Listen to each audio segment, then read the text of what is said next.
அப்ப இதான் எனக்கான ஸ்பெஷல் யூனிஃபார்மா? எப்படி இருக்கு பாத்தியாரு? எனக்கு எல்லாம் பொருத்தமா இருக்குல்ல? ஓகே, நான் ஒரு வாட்டி கண்ணை சிமிட்டுங்க. ஓகே.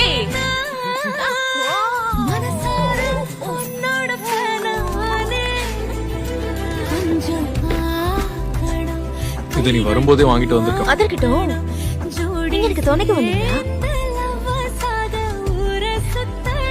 நான் ஹாரி ஹவுஸ் ரெஸ்டாரண்டோட பேத்தி உஜ்ஜனி. இங்க பாரு, மசாஜ்